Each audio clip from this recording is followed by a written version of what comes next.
Hola, muy buenas noches, bienvenidos a 2017, otro día lamentablemente marcado por las marchas de los maestros en el centro de Lima, una huelga que viene afectando a muchos estudiantes, pero finalmente parece que se encontrará una solución este jueves 10 de agosto. El presidente Pedro Pablo Kuczynski ha aceptado recibir en Palacio de Gobierno a los representantes regionales de los maestros, conversar con ellos y comprometerse a una serie de acuerdos, darles la legitimidad que según muchos analistas era lo que en el fondo buscaban. ¿Será una buena medida? Le está quitando el piso a la ministra de Educación. Es una medida más bien práctica, con beneficios. Vamos a analizarlo un poco más adelante, pero vamos hoy con otros temas también interesantes. El expresidente Alan García Pérez se presentó nuevamente ante la Fiscalía, esta vez por la venta del terreno del aeródromo de Coyique para levantar un complejo habitacional, y dijo algunas cosas, entre ellas esta. Yo no nací para ladrón como algunos, sino para la gloria de poder conducir nuestra patria a un camino mejor. El expresidente también habló de Pedro Pablo Kuczynski, de cómo dejó él la economía de este país y de los errores que se están cometiendo. No se olvide que conmigo el país crecía 8% anual y el empleo. Y la pobreza bajó 25% del total de la población. Se cayó de 48 a 23. Muy bien. Con Humala eso se detuvo, y cuando esperábamos que el presidente Kuczynski hiciera todo lo contrario, desde el primer momento no han ocurrido así las cosas. Por el contrario, él continúa haciendo obras o proyectos absolutamente criticables por su sobrecosto. Bueno, y también dijo que Alejandro Toledo no iba a ser extraditado sino hasta que terminara el gobierno de Pedro Pablo Kuczynski. Y eso con respecto a las declaraciones de Alan García el día de hoy. Hoy nuestra ciudad, Lima, nuestro país, ha sido sede de una reunión muy importante, una reunión de cancilleres para llegar a un acuerdo y a una posición regional respecto a la situación en Venezuela. El canciller ha presidido esta reunión, se ha firmado una declaración, la declaración de Lima, y una de las cosas que dijo fue claramente la siguiente. El desdibujo de las instituciones democráticas que se ha venido dando en los últimos tiempos ha llegado a su culminación, y lo que tenemos en Venezuela es una dictadura. Lo interesante de esta declaración de Lima es que no se trata solamente de una condena que quede en palabras. Se ha señalado que no se va a reconocer nada que emane de la Asamblea Constituyente, que ha sido creada por Maduro para redactar una nueva constitución con el fin de quedarse en el poder. Se va a respetar, sí, la Asamblea Nacional, que es el Congreso legítimamente elegido en Venezuela, y no esta Asamblea Constituyente apadrinada por Maduro. Escuchemos. En primer lugar, como digo, revertir la constituyente, considerar que los actos políticos, financieros o administrativos que emanen de esa Asamblea Constituyente son considerados ilegítimos por la comunidad de países de la región que estamos aquí representados. Muy bien, antes de iniciar nuestra conversación con nuestros invitados, hoy tenemos varios y varias mesas sumamente interesantes. Hagamos un repaso de lo que está sucediendo en este momento en el país con respecto a la huelga de los maestros. Y para eso hemos querido ilustrar a través de este mapa cuál es la situación. En Piura, 36% acata la huelga. La situación en rojo todavía en Piura. En Ancash es el 60%. En Arequipa, 80%. En Junín, 90%, solamente el 10% ha aceptado iniciar las clases. En el Cusco, que es otro punto importante, el 90%. En Tacna, la mitad de los profesores, de cada 10, 5, el 50% dice no terminamos la huelga y continúa la protesta. Escuchemos ahora al presidente de la República y este camino que se ha abierto para darle fin a esta paralización. Es que yo estoy dispuesto a dialogar con los dirigentes con una sola condición, que renuncien a cualquier intento de violencia. Bueno, y el presidente ha ido más allá porque, en efecto, el dirigente de Cusco le respondió, o mejor dicho, llamó al presidente y le pidió que convocara esta reunión. Se dice que estos grupos lo que quieren es legitimidad, ser reconocidos. Entonces, la estrategia que habría utilizado el gobierno de, mediante los gobiernos regionales, llegar a las bases de los maestros, ¿habría sido la mejor? Hemos perdido tiempo, hemos dilatado cuando lo que se quería era la intervención directa del presidente. Algunos consideran que sí, que es una medida práctica, aunque un poco tardía. Otros creen que no, porque se está retrocediendo y aceptando condiciones de gente que definitivamente también ha usado la violencia. Queda para el análisis de ustedes, pero nosotros hoy hemos querido recordar algo más antes de entrar de fondo a nuestra primera mesa. Hace 27 años, los peruanos que tenemos más de 35, 40 quizá, hace 27 años escuchamos al entonces ministro de Economía, Juan Carlos Hurtado Miller, anunciar un plan económico que implicaba un sacrificio tremendo para las familias de nuestro país, el llamado Fujishock. No podemos olvidarnos, tenemos que hacer memoria de la situación que vivimos en ese momento. A propósito de lo que decía el expresidente Alan García y el crecimiento, sí, en su segundo gobierno, pero en el primer gobierno la situación fue catastrófica y hubo que tomar medidas tan serias como esta. Es así que la lata de leche evaporada que hoy costaba en la calle 120.000 intis, costará a partir de mañana 330.000 intis. El kilo de azúcar blanca, que solo se conseguía a 150.000 intis, costará a partir de mañana 300.000 intis.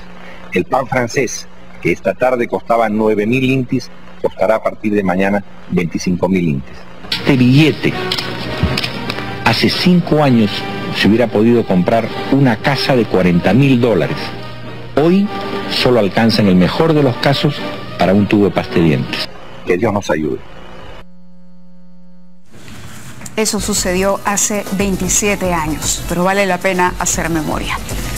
Finalmente fue una medida parte de otras más que se dieron y que para muchos marcaron un nuevo rumbo económico en nuestro país. Vamos ahora sí con nuestra mesa. Están con nosotros dos congresistas. Está Víctor Andrés García Belaúnde y es de Acción Popular. También Gino Costa, congresista de Peruanos por el Cambio. Bienvenidos los dos. Muchas gracias por tenerlos aquí en el estudio. Y el tema que nos convoca es el tema Odebrecht. ¿Cómo está manejando el Estado la relación con Odebrecht? ¿Qué hacemos con Odebrecht? ¿Expulsamos a esta empresa? ¿No queremos a los corruptos? Pero ¿qué hacemos con los tantos proyectos que están funcionando? ¿Cómo garantizamos que se pueda cubrir la reparación civil? Hubo todo un problema con el tema de las procuradoras que fueron destituidas. Se ha escogido un nuevo procurador que debería encargarse de ver este tema, y ayer en la Comisión Lavallato justamente los congresistas que hoy están con nosotros tuvieron algunas posiciones encontradas respecto a la forma en que el Ejecutivo está manejando esta situación. Quería, bueno, ¿por dónde empezamos? ¿Izquierda o derecha? Ustedes dirán. Por donde tú quieras. ¿Qué hacemos con Odebrecht? ¿Estamos manejando bien la situación? Gino Costa. Sí, yo creo que quedó muy claro de la presentación del premier Zavala en la Comisión Lavallato el día de ayer, donde estuvo además acompañado de la ministra de Justicia, Marisol Pérez Tello, que hay una política clara para enfrentar este problema. Que esa política pasa por la aplicación del decreto de urgencia 003. El famoso decreto 003. El famoso 003. ¿Qué cosa es lo que persigue? Uno, crear las condiciones para que si se va Odebrecht, que es lo que nosotros quisiéramos que se vaya, pero ordenadamente, ¿no es cierto?, pueda dejar al Estado peruano los recursos necesarios para que la empresa pague la reparación civil, que solo la fijará el Poder Judicial varios años en adelante. No sabemos cuánto será la reparación civil. Entonces el 003... La reparación civil la tiene que fijar no el procurador, el Poder Judicial. La pide el procurador y el propio Poder Judicial establece cuál es ese monto. Pero para eso, digamos, tenemos que esperar que concluyan los juicios que recién se están iniciando. Entonces, lo que establece el 003 es que si Odebrecht vende alguna de las propiedades que tiene en el Perú, en alguno de los proyectos grandes, tendrá primero que pedir autorización al gobierno a través del Ministerio de Justicia, y si se aprueba esa venta, una parte de lo que se obtenga por esa venta será reservada para pagar la reparación civil. ¿Qué parte? ¿Cuánto? ¿Hay un porcentaje establecido? Eso lo tiene que establecer la Procuraduría, es a pedido de la Procuraduría, ¿no es cierto?, que se establece un monto. Y esa es una de las críticas a la gestión de la Procuradora Ampuero, que en los casi 6 meses que ha estado al frente de la Procuraduría no ha podido avanzar, digamos, en diseñar una estrategia para definir el monto de la Procuraduría, pero de eso podemos hablar después. Entonces, el 003 te permite, ¿no es cierto?, que sigan operando estas empresas, que no se detengan, pero al mismo tiempo que no se vayan a la loca del país, sino que si se van, lo hagan dejando lo necesario para pagar más adelante la reparación civil.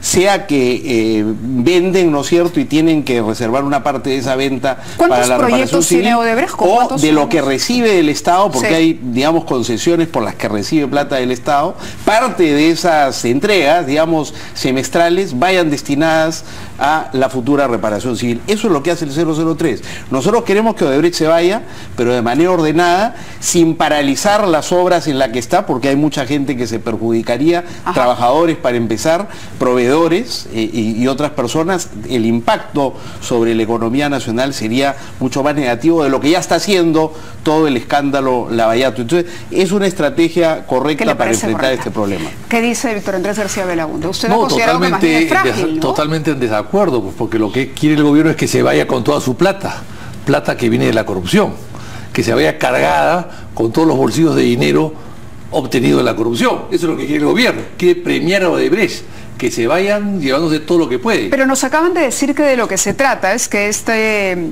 traspase de acciones o esta venta sea finalmente vigilado por el Ministerio de Justicia y se reserve una parte de esto para la reparación civil. ¿Por qué entonces cuestionar eso? Hay otras maneras de hacerlo, pues, porque primero que están vendiendo un carro robado. Los carros robados no se venden, se incautan, ¿no? Los carros robados se confiscan. Entonces están vendiendo un carro robado y que la está permitiendo que su dinero sirva para pagar algunas cosas y el resto que se lo lleve. Pero además, peor aún, que el que compra el carro robado se libra de todas responsabilidades y sigue con el negocio del carro robado. Me explico. En el caso de Olmos, por ejemplo, Olmos es un robo. Olmos, Odebrecht ha puesto solamente 35 millones de dólares. El resto lo ha puesto el Estado y las ventas que han hecho de las parcelas, de las tierras. Y sin embargo, se quieren llevar 500 millones de dólares. En el caso de Rutas de Lima, lo han vendido a Bluefield, que asume compra Rutas de Lima sin ningún tipo de responsabilidad y se lleva 500 millones de dólares también. ¿Qué sería lo adecuado? Cuando todos sabemos que hay un sobreprecio. O sea, en el caso de Olmos... Porque son obras infladas. Totalmente infladas. O sea, esas obras infladas que han sido producto de la corrupción, ¿no?, se la estamos dando a otro operador para que siga lucrando de la corrupción. El cuestionamiento va por el hecho... son caros porque hay corrupción. Si me permite la tingencia, el cuestionamiento iría por el lado de que si estas obras, digamos, han sido sobrevaloradas, infladas, el que entre a operarlas entraría heredando esa sobrevaloración. No, o sea, se beneficia del negocio. O sea, beneficiándose de esa sobrevaloración. Odebrecht, por ejemplo, vende mañana Olmos, que además la señora ministra ha confesado ayer que quiere que se venda a partir de una carta que le llegó de personas vinculadas a Odebrecht, que son propietarias de la mitad de Olmos, de las tierras de Olmos, diciendo que hay 18.000 trabajadores. ¿Dónde están? Que han invertido 700 millones de dólares. ¿Dónde están? Que han pagado 125 millones de dólares en impuestos. ¿Dónde están? O sea, la ministra ni siquiera cruza información, cree lo que le manda una carta y a partir de ahí empieza a declarar. Entonces, el tema es el siguiente. Acá, Odebrecht, Olmos, por ejemplo, es un negociado. Y ese negociado por 20 años, con grandes utilidades y con sobreprecios, se va a transferir a otro operador. ¿Pero qué hacer entonces? ¿Paralizar la obra? Intervenir. El Estado, si el Estado se ve engañado, estafado, no puede permitir que se venda y que se venda a otro operador que asuma todas las utilidades de la corrupción. ¿Qué dice el congresista Gino Costa? Bueno, digamos, si se interviene como propone Víctor Andrés, que es incautando la propiedad, expropiando esa propiedad, es seguir el modelo venezolano. Nosotros no queremos seguir el modelo... Pero se trata de obras sobrevaloradas, ojo. El decreto de urgencia 003, por eso te permite reservar una parte precisamente para cobrarte por los robos de Odebrecht, pero de manera ordenada y en función de una reparación civil que la fijará el Poder Judicial, no la decisión del gobierno de quitarle todo porque se involucró en hechos de corrupción. De manera que son dos caminos diferentes y si te vas por el camino venezolano termina como está terminando ahora, ¿pero qué Venezuela. pasa con Nosotros una no obra? queremos seguir ese camino. Ahora, Sí. ha mencionado dos cosas. Rutas de Lima. Rutas de Lima fue anterior al 003. Precisamente vendieron por 500 o por lo que fuera y se llevaron todo. No queremos que eso ocurra. Por eso se dictó el 003, para que no puedan vender y irse con todo, sino que si venden y se quieren ir, cosa que nosotros queremos que hagan, lo hagan dejando para pagar por la reparación civil. Claro. Ahora, el tema es... Y Olmos, si hay alguien que quiere pagar 500 o 1000 o 1500 a Odebrecht por Olmos, que lo pague, eso no es problema ¿Y nuestro. quién establece el precio base? Pero si pagan 1500 en lugar de 500, eso nos beneficia a nosotros porque nosotros vamos a cobrar un porcentaje del producto de la venta. Claro, lo que yo quería mientras más alto el precio, ambos, ¿sí? más nos conviene a nosotros en el marco del 003. Claro, lo que quería precisarles es que, a ver, el negocio no solamente estaba en el tema de los sobornos, sino cuando ya tenían el proyecto, las adendas lo que hacían era un proyecto, tenemos este proyecto acá, costaba 10 y de repente con adenda, Sí, no solo se extendía el tiempo para su realización, sino que además se inflaba y en lugar de costar 10 pasaba a costar 200. Exacto. 20 veces más. Entonces, si la obra para Odebrecht cuesta 200... O sea, en ningún caso ha pasado a costar 20 veces más con la corrupción. Bueno, pero 3 o 4... 100% sí, pero no 20 Pero veces más. 200, sí. 100% Ok. más es el doble, pero 20 veces más es como ya mucho mucho. más, claro. Bueno, pero el hecho es que la obra no cuesta lo que dice Odebrecht, ¿correcto? No cuesta. Si hay alguien que quiere pagarle a Odebrecht eso, que se lo pague. Pero igual hay una sobrevaloración, no es un respaldo para la digamos que no nos forma de actuar de Odebrecht perjudica a en el país. nosotros, ¿no es cierto? Sí nos Pero no es perjudica. una ayudadita para Odebrecht. A nosotros no nos perjudica porque nosotros vamos a, según este mecanismo, cobrar una parte de eso para la futura reparación civil. Entonces, mientras más alto se venda, mejor para el Estado peruano. Nosotros no perdemos, porque no es el Estado peruano el que va a pagar, ni es el Estado peruano el que ha hecho esa inversión. Víctor Andrés. A ver, entonces acá el amigo Costa confunde una cosa con la otra. O sea, en el Perú, el haber intervenido en la Alianza Lima y la U es un régimen venezolano, pues ya estamos en un régimen chavista. En el Perú existe la intervención de las empresas cuando las empresas cometen delitos o cometen infracciones o dejan de pagar impuestos o dejan de pagar a sus proveedores.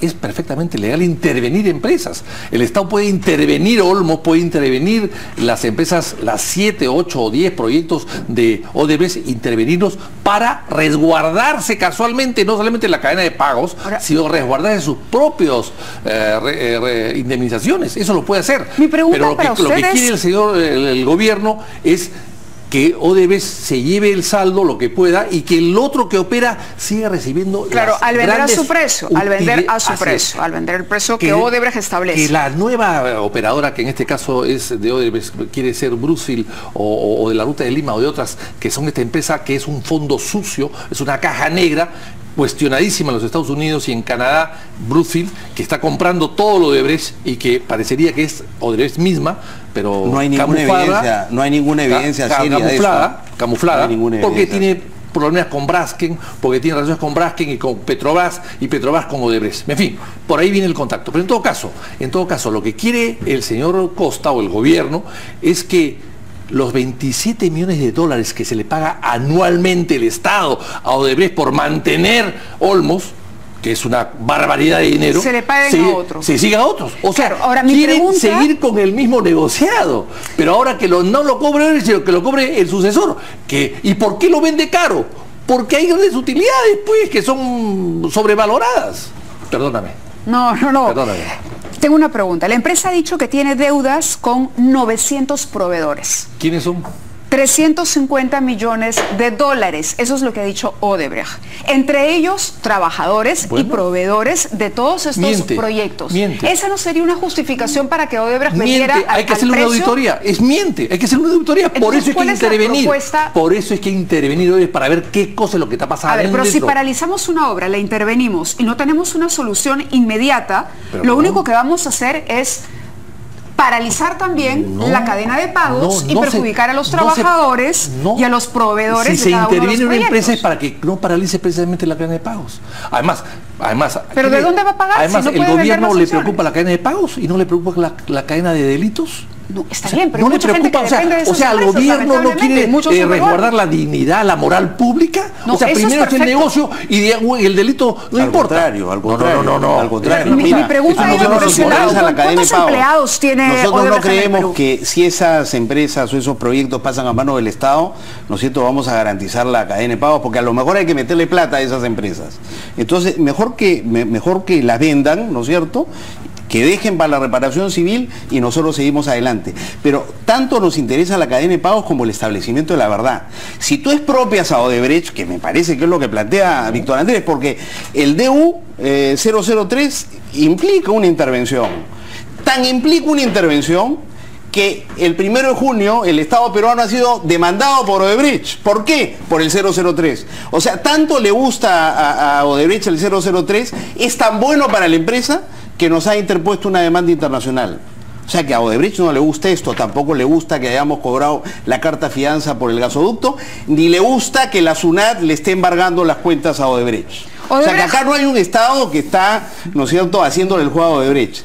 Pero sí hay un Estado responsable que no quiere pues recurrir a estas medidas extremas y que además entiende que para establecer la verdad y la justicia, la colaboración de Odebrecht es importante. O sea, sí nos interesa la justicia.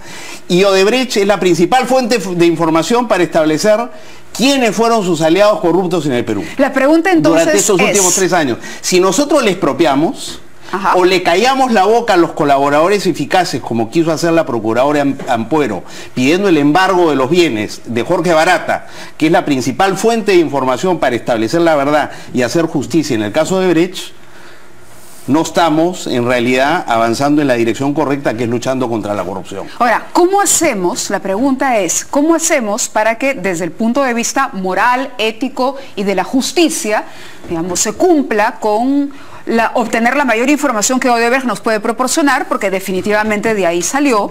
Ellos Sin duda, saben perfectamente a qué candidatos financiaron, a qué presidentes sobornaron.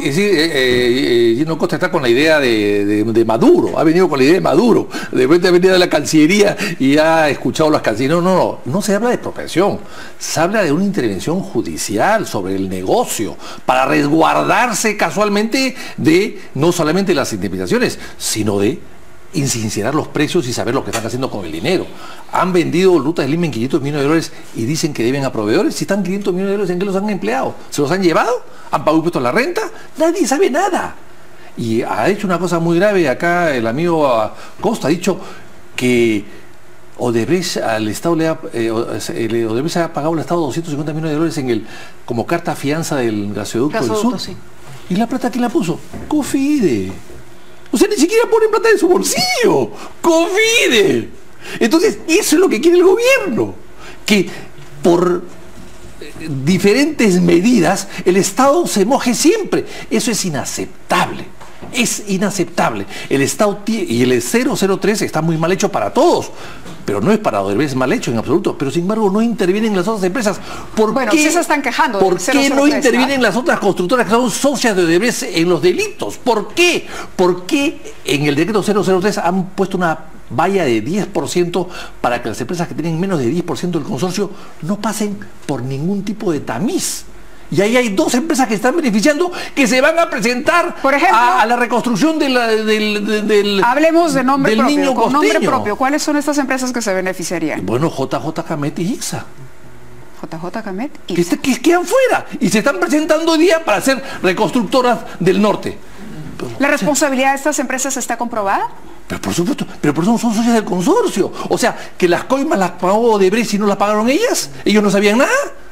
O sea, solamente recibían utilidades 100% y no compartían los gastos. Ahora, quisiera ir por el otro lado. Necesitamos que Odebrecht colabore. Pero está claro que, digamos, a Odebrecht no le gusta el decreto de urgencia 003, ni tampoco considero Odebrecht que confíe la regalado 250 millones de dólares. Por lo que he leído a Marcelo Cruz. Marcelo Cruz acaba de declarar que el Perú es el único país donde se le está impidiendo vender las empresas como ellos quisieran, que tienen los compradores y que en efecto, si me permite, están ingresando a esta etapa trato directo, que no es otra cosa que una etapa previa a una demanda contra el Estado peruano. Es más, entiendo que el Estado peruano ya incluso tiene un estudio de abogados en vías de contratación para poder enfrentar a Odebrecht. Pero ¿cómo garantizamos que los funcionarios de Odebrecht finalmente nos digan todo lo que queremos saber? ¿Y cómo garantizamos que sus socios en el Perú no paguen por haberse coludido, en el caso que corresponda, con la corrupción, como dice el congresista? Mira, eso lo está manejando el Ministerio Público.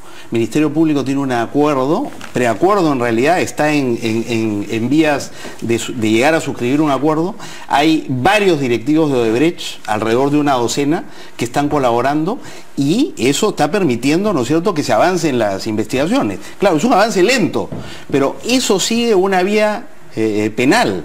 Esto es una cosa independiente y tiene que ver con el patrimonio de Odebrecht, el decreto de urgencia y la reparación civil. Entonces, yo creo que hay una estrategia correcta, el Ministerio Público hace lo que corresponde, busca la colaboración de colaboradores eficaces brasileños para establecer la verdad, y por otro lado le damos un camino para que se vaya ordenadamente del país. Última pregunta, ¿qué hacemos con los socios de Odebrecht como JJ Camet, que va a participar de las licitaciones o se va a presentar para poder apoyar el tema de la reconstrucción, pero que evidentemente forman parte de los consorcios en los que Odebrecht ya sabemos todas las que hizo, ¿no? Mira, este es la principal, digamos, el principal cuestionamiento de Víctor Andrés, de Fuerza Popular también en el Congreso. ¿Por qué el decreto de urgencia no incluye a los socios de Odebrecht en proyectos donde ha habido corrupción? Sí. ¿Por qué? Porque esas empresas peruanas no han reconocido como Odebrecht haber estado involucrados en hechos de corrupción, y esos hechos de corrupción todavía no han sido establecidos judicialmente. Entonces tú tienes un problema ahí con el principio de inocencia y con una norma básica del Estado de Derecho. Para ponerlo porque, así. claro, digamos, yo creo que Víctor Andrés obró mal. No basta que yo crea. No creo. Es un ejemplo. No basta, lo tiene que establecer el juez, o él tiene que decir, en efecto he obrado mal. O sea que Gino Costa contrata a una persona para su oficina que le engaña, se va y después la vuelve a contratar porque no se ha probado el engaño, no se probó la estafa. No, pues. Lo que yo te estoy diciendo el es que Estado tiene el derecho de escoger con quién contrata. Víctor Andrés tiene toda la razón, yo estoy de acuerdo con él, pero desde el punto de vista legal no es tan fácil hacerlo. Tan no es fácil que este decreto de urgencia tiene 6 meses de haber sido aprobado por el Ejecutivo. Ha pasado por el Legislativo, no ha sido observado, ha recibido todas estas críticas. Hay un proyecto incluso para agregarle al decreto de urgencia 003 esto que está planteando Víctor Andrés, todos los consorcios nacionales, y hasta ahora no se aprueba. ¿Por qué? Porque no es fácil, porque vulnera el principio de inocencia. Pero si quieren hacerlo, que lo aprueben. Pero perdón. Nosotros hemos dicho, oye, el 003 es el punto de partida. Si ustedes quieren complementarlo y agregarle otras cosas, háganlo. Asuman ustedes, eso sí, la responsabilidad de hacer una barbaridad como vulnerar el principio de inocencia. ¿Van a presentar ese proyecto? Pero eso hay un 003? proyecto, por supuesto que sí hay un proyecto, y todo el mundo se ha quejado del decreto 003, que además el gobierno puede modificarlo en cualquier momento, porque eso decreto de urgencia lo puede modificar. Pero el Congreso también. Tiene 6 meses y no lo ha modificado. Pero el gobierno también puede hacerlo. Este decreto castiga al que se confiesa ladrón.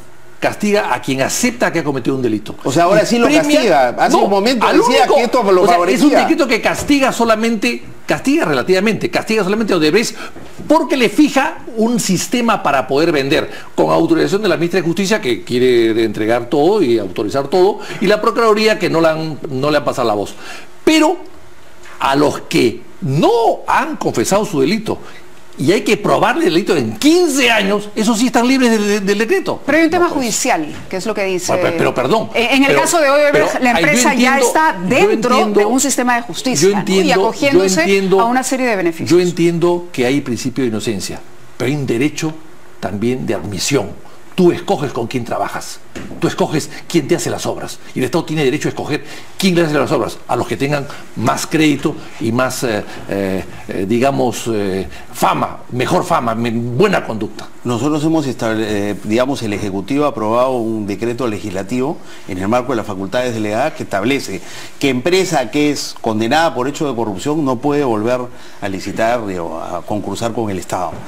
Esta situación es un poco más difícil. Ahora, lo importante sería que la justicia se ponga a trabajar ya y a establecer quiénes sí comparten responsabilidad y quiénes no. La justicia está trabajando. Es decir, el Ministerio Público... Eso es lento. Tú sabes que la marcha de la justicia es... No, el Ministerio Público que va a interrogar y que ahora han aparecido nuevos delatores tendría que ir nuevamente y preguntar no solamente por las campañas de tal o cual, sino también por el detalle menudo de las empresas, ¿o no? Claro, pero lo que a mí me llama la atención es que ahora Víctor Andrés, después de haber sostenido que el 003 ayuda a Odebrecht, ahora concluye la entrevista diciendo que en realidad la castiga y favorece a sus socios que favorece a Odebrecht y favorece a todas, pero Odebrecht le firma un sistema para pedir autorización a la ministra de Justicia que nada tiene que ver en el asunto, y que el ministro de Economía y de Transporte se van las manos para que la ministra de Justicia, que de estas cosas sabe poco, autorice una venta.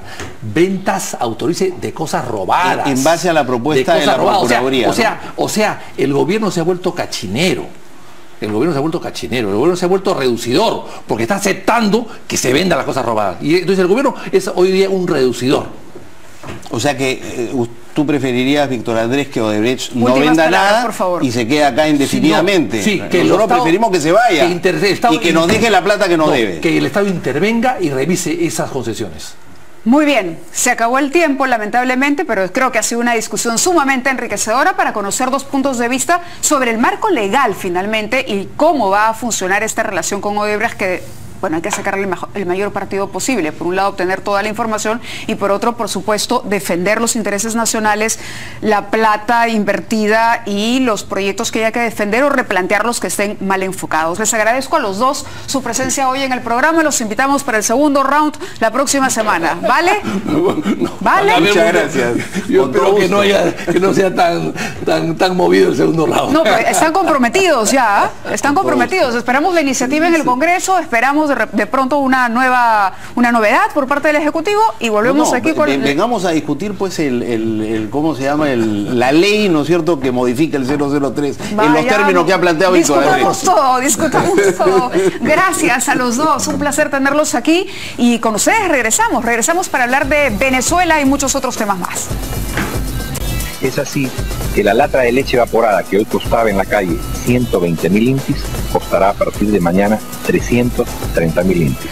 El kilo de azúcar blanca, que solo se conseguía a 150.000 intis, costará a partir de mañana 300.000 intis. El pan francés, que esta tarde costaba 9.000 intis, costará a partir de mañana 25.000 intis.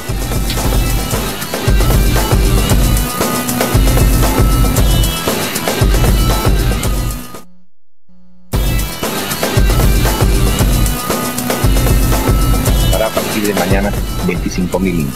Este billete hace 5 años se hubiera podido comprar una casa de $40.000.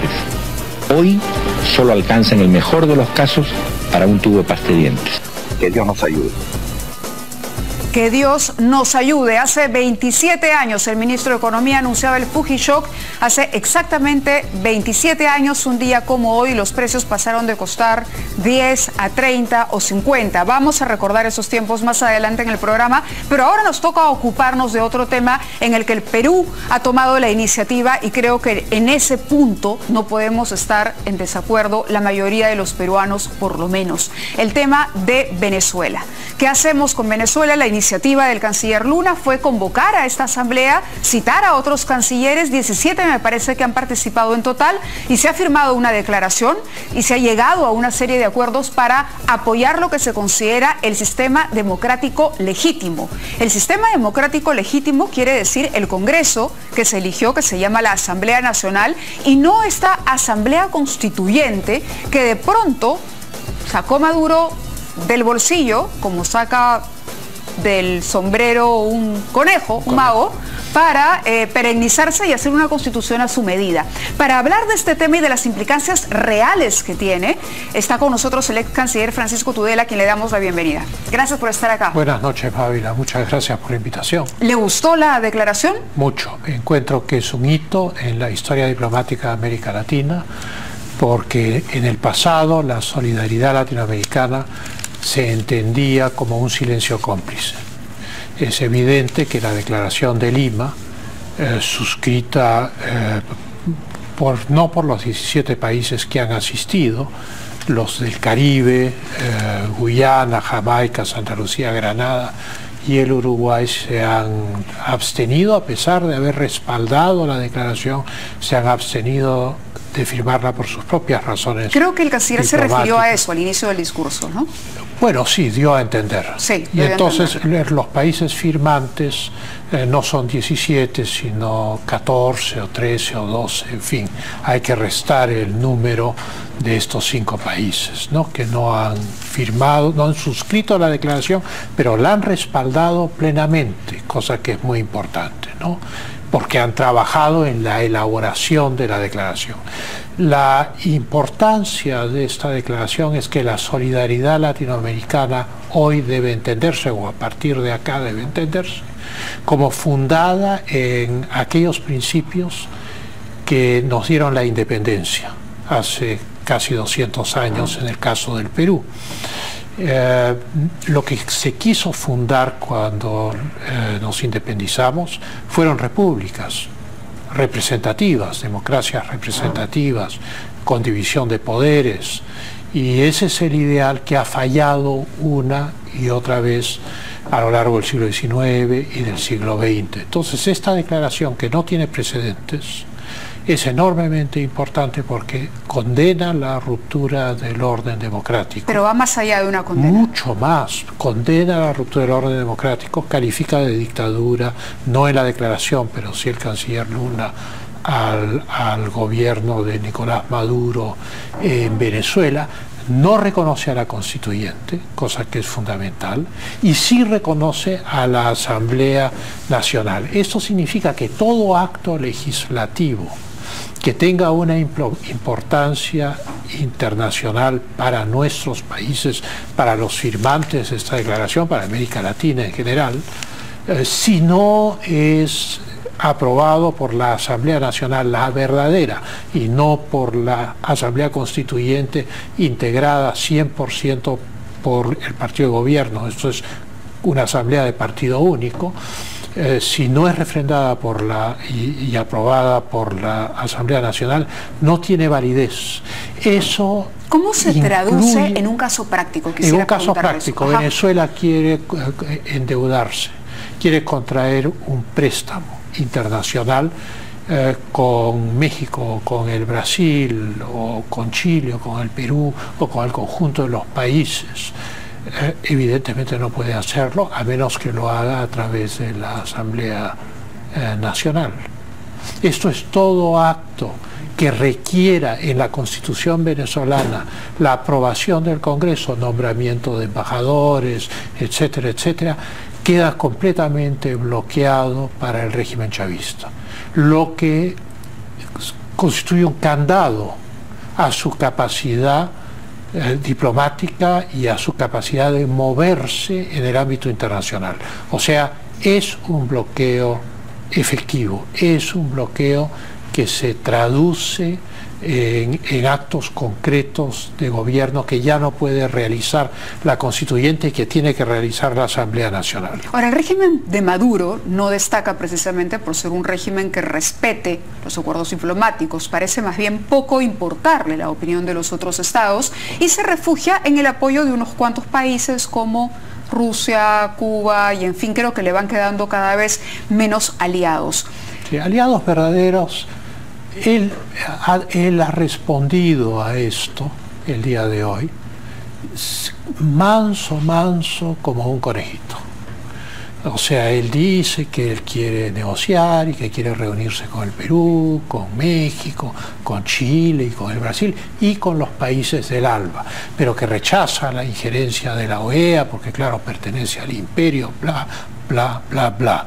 Pero la realidad es que está ganando tiempo, porque la Declaración de Lima concluye en que hay un deseo de que se entablen negociaciones entre la oposición y el gobierno venezolanos, respaldados diplomáticamente por los firmantes de la declaración, pero dice la declaración, siempre y cuando esas negociaciones sean creíbles. Y a raíz de los actos que Nicolás Maduro ha realizado de abril a la fecha, nosotros retiramos nuestro embajador de Caracas en abril. Lo retiramos porque a finales de marzo el Tribunal Supremo de Venezuela se atribuyó los poderes de la Asamblea Nacional. Y luego, como hubo una gran protesta interamericana y comunicados muy fuertes, uno del Departamento de Estado muy fuerte, entonces inmediatamente, como el día de hoy Maduro, le ordenó al Tribunal Supremo que de nuevas sentencias anulando la anterior. O sea que en 24 horas el Tribunal Supremo cambió completamente de opinión. Nos está queriendo decir que está acusando recibo el régimen de Maduro de esta posición cada vez más contundente, no solo en la región, sino de otros países. Hoy es una dictadura acorralada que no tiene cómo escapar de su propia disolución. No va a ser inmediata.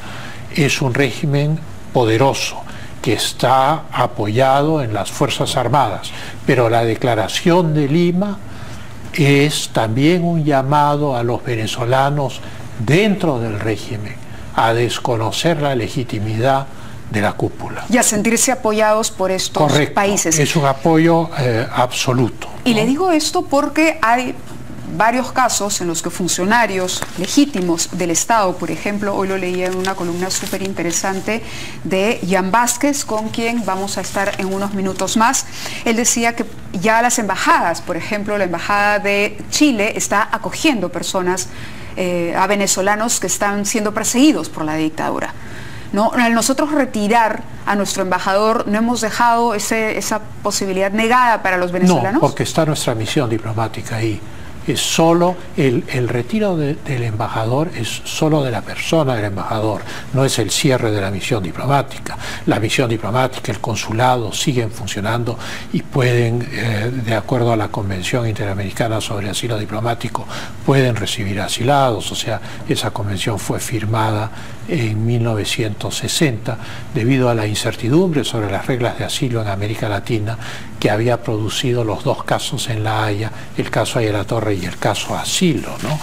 Y lo que es muy importante además es que la Comisión Interamericana de Derechos Humanos ha dictado medidas cautelares respecto a varias personas, entre ellas respecto a la fiscal Ortega, pero también respecto a distintos ciudadanos venezolanos, para protegerlos.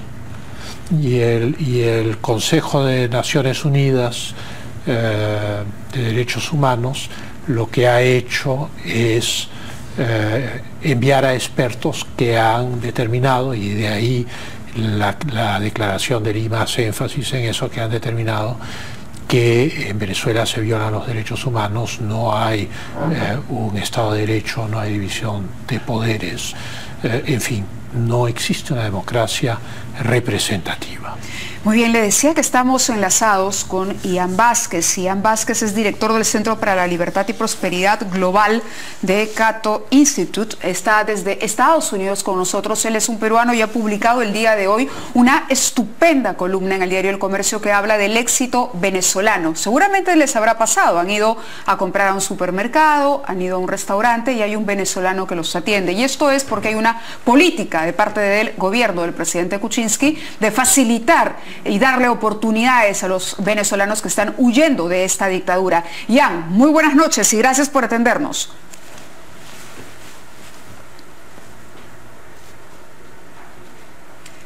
Jan, ¿me escuchas? Buenas noches, gracias por estar ahí. Sí, te escucho, buenas noches, gracias a ustedes. No, leía tu columna hoy, el éxodo venezolano, y quería preguntarte, para que el público también comparta la información que pones aquí, ¿cuántos venezolanos vienen escapando del régimen de Nicolás Maduro? Claro, o sea, a nivel regional ya van más de cientos de miles y nada más a Colombia, y hay miles más que van a otros países. Entonces, en el Perú ya se han beneficiado más de 11.000 venezolanos de la ley que aprobó el gobierno de Pedro Pablo Kuczynski para facilitar ese proceso de legalización, ¿no? Sí, ahora tú hablas en la columna y mencionas que las facilidades que está dando el gobierno peruano todavía podrían ir más allá, podrían mejorar. ¿Cómo podría ser esto? Bueno, la ley, que es un permiso temporal de permanencia, dice que para quienes hayan llegado de manera regular al Perú hasta la fecha del 31 de julio, hay que otorgarles ese beneficio, ¿no? Y reconocerles su legalidad acá en el Perú. Ahora bien, yo creo que como es una crisis, se trata de una crisis humanitaria en Venezuela, y muchos están huyendo para hacer lo que sea necesario para ver las necesidades de sus familias. Hay que darle amnistía a todos que han entrado al Perú, de los venezolanos, reconocerles eso hasta la fecha, y de aquí adelante, en el futuro, hay que extender ese beneficio también a quienes vienen al Perú y se reportan ante las autoridades, vienen de Venezuela con sus papeles y eso, ahí sí hay que reconocerles y aceptarles. O sea que eso es ser todavía más generoso, y creo que es enfrentar la realidad que está viviendo toda la región. Más de 11.000 venezolanos se han beneficiado, mencionas en la columna también. Esa cifra podría crecer. ¿Hasta cuánto con los cambios o la apertura que nos dices habría que aplicar para beneficiar a más, para no ser tan estrictos de pronto? Bueno, no se sabe, hay que estar, por eso yo lo que propongo, además de que el Perú tenga que tomar esta iniciativa, es que Perú debe liderar una iniciativa regional en que todos los países latinoamericanos se comprometan a aceptar cantidades mucho mayores de venezolanos, que no sea solamente Colombia, que no sea solamente el Perú, sino México, Argentina y demás países, para poder enfrentar esta gran crisis que se está dando en Venezuela. Y no sabemos cuántos van a ser, pero lo que sí sabemos es que la cantidad de extranjeros, el porcentaje de extranjeros en los países latinoamericanos es extremadamente baja, y estos países pueden aceptar muchos más extranjeros, pueden aceptar muchos más venezolanos. 11.000 no es mucho para el Perú, y estamos hablando de un beneficio no solamente hacia los venezolanos, sino hacia los países que los reciben, porque estamos hablando de muchos venezolanos que vienen con talentos y que van a contribuir a las economías al que llegan. Y ese es un patrón que vemos en todas las economías exitosas. Hay un alto nivel de inmigrantes que viven ahí y tienden a ser emprendedores. Entonces, es una oportunidad para revertir ese tipo de proteccionismo migratorio que existe en Latinoamérica, además. En el Perú, como tú sabes, estamos tratando de superar un momento de estancamiento económico, y hay quienes te diría, en base a la información que nos acabas de dar, que los venezolanos estarían compitiendo con muchos peruanos. Hay en algunos peruanos esa sensación de que la llegada de tantos venezolanos podría constituir un peligro para la mano de obra peruana que desea emplearse, porque el venezolano escapa de una situación terrible y acepta las condiciones que sean con tal de tener un trabajo. Siempre existe ese argumento en contra de los inmigrantes en cualquier país. Eso es lo que dicen algunos en Estados Unidos en contra de los mexicanos y demás. La verdad es que los inmigrantes, cuando vienen, no solamente toman trabajos y crean riqueza también. Y como suelen ser emprendedores, tienden a crear negocios, empresas que dan trabajos.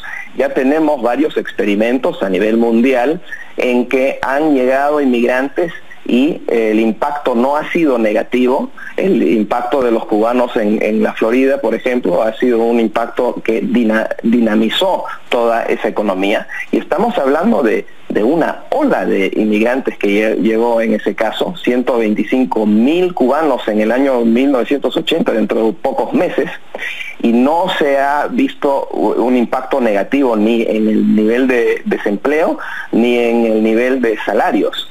Por lo tanto, lo que estamos viendo es que cuando llegan los inmigrantes, trabajan un montón, complementan los trabajos de los que ya están en esas economías, los nativos, o en ese caso los americanos, y de esa manera combinan fuerzas para crear más riqueza todavía. Y eso me parece que es lo que suele ocurrir. En los años 90, por ejemplo, llegaron casi 1 millón de judíos de la Unión Soviética a Israel.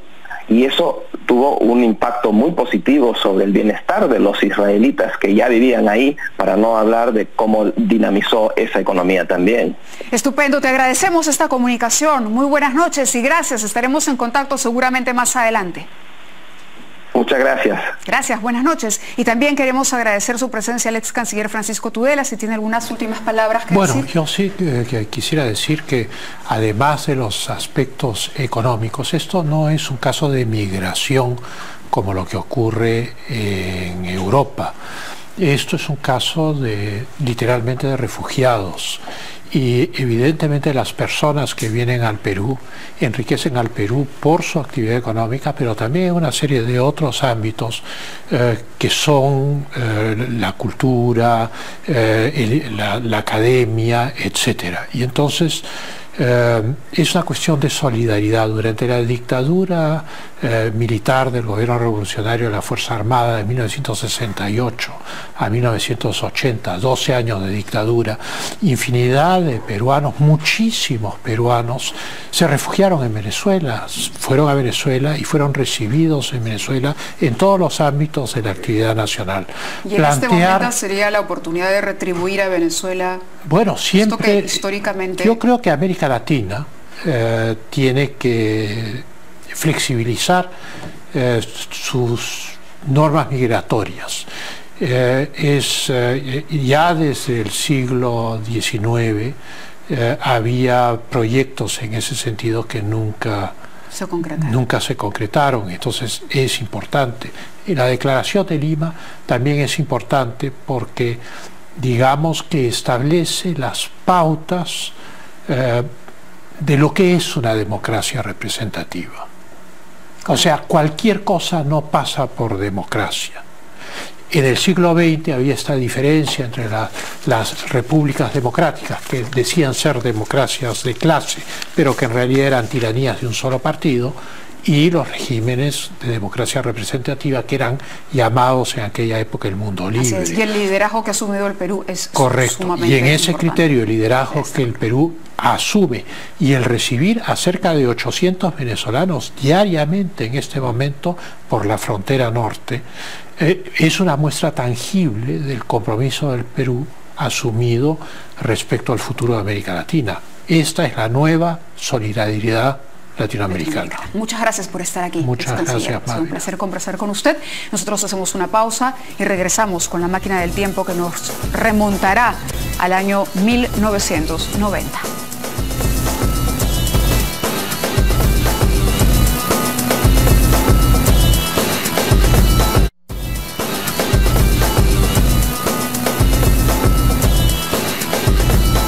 Es así que la lata de leche evaporada que hoy costaba en la calle 120.000 intis, costará a partir de mañana 330.000 intis. El kilo de azúcar blanca, que solo se conseguía a 150.000 intis, costará a partir de mañana 300.000 intis. El pan francés, que esta tarde costaba 9.000 intis, costará a partir de mañana 25.000 intis. Este billete, hace 5 años, se hubiera podido comprar una casa de $40.000. Hoy solo alcanza en el mejor de los casos para un tubo de pasta de dientes. Que Dios nos ayude. Nos queda poco tiempo para terminar el programa, pero no podíamos dejar de recordar hoy lo que sucedió hace exactamente 27 años. En 1990, la crisis de este país, la crisis económica, es algo que no han visto los jóvenes, era tremenda.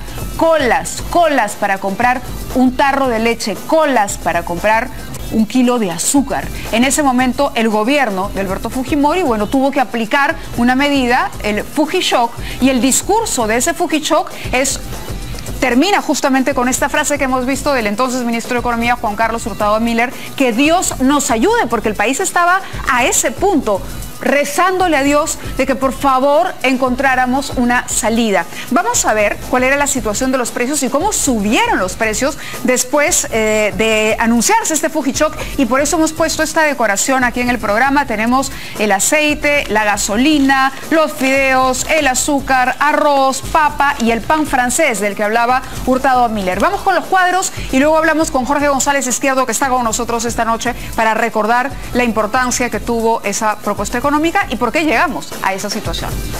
Los precios en Intis, gasolina 84 octanos, por ejemplo, el galón pasó de 21.000 a 675.000. ¿Se imaginan ustedes en el sueldo? De un día, 21.000 a 675.000. La lata de leche que costaba antes del Fujishock, 120.000. Al día siguiente, 330.000 Intis. Así era, señores. A ver, el kilo de azúcar blanca, 150.000 Intis, que era la moneda del momento, a 330.000, más del doble. El kilo de fideos, que se compraba mucho a granel, llegó hasta los 775.000 de 200.000, casi se multiplicó por 4. El kilo de papa, 65.000, producto estrella de la agricultura peruana, subió a 250.000. Un producto de, como digo, del agro peruano, una estrella de la agricultura peruana. Ya no hablemos, si dijimos el litro de leche, el tarro de leche, ¿no? Que acá está. Ya no hablemos de las pensiones en las universidades, ya no hablemos de las pensiones en los colegios y de los otros productos. Era de verdad un momento en el que o nos sumábamos a esto, o sabe Dios qué pasaba. ¿Por qué fue tan importante, doctor González Izquierdo, esta medida? Mira, si usted considera que fue atinada, por supuesto. No, sí, por supuesto. Mira, en ese momento el Perú estaba sufriendo los dos males que cualquier país se quiere escapar, que es hiperinflación más hiperrecesión. O sea, estaba sufriendo el Perú los dos grandes males que cualquier otro país huye de ellos: hiperrecesión más hiperinflación. Y ante ese panorama, tú no puedes ir, cuando hay hiperinflación, cuando ya estás, la inflación proyectada ya era 7.000% en un año, ¿se imaginan? Cuando tú estás contra una hiperinflación es como un monstruo. Tú no puedes ir a golpearle las piernas, no, tú tienes que ir a la yugular. A la hiperinflación la matas. Una medida extrema. Extrema. A la yugular tienes que ir a darle a la hiperinflación para que rapidito se acabe. No puedes ¿Eso ir quiere decir que no había otro camino? No había otro camino, no había. Ya hoy día eso es estándar. A la hiperinflación tienes que cortarle la yugular. Pero además de eso, ¿qué había pasado? ¿Por qué esos aumentos tan grandes? Porque el primer gobierno del señor García lo que había hecho era, para no caer mal con la población, lo que hacía era controlar, fijar precios en términos irreales, a niveles irreales, como si ahora la gente que nos está viendo, el kilo de limón está a 12 soles ahora en cualquier mercado, claro, y el gobierno sale y dice, a partir de mañana está en 1 sol.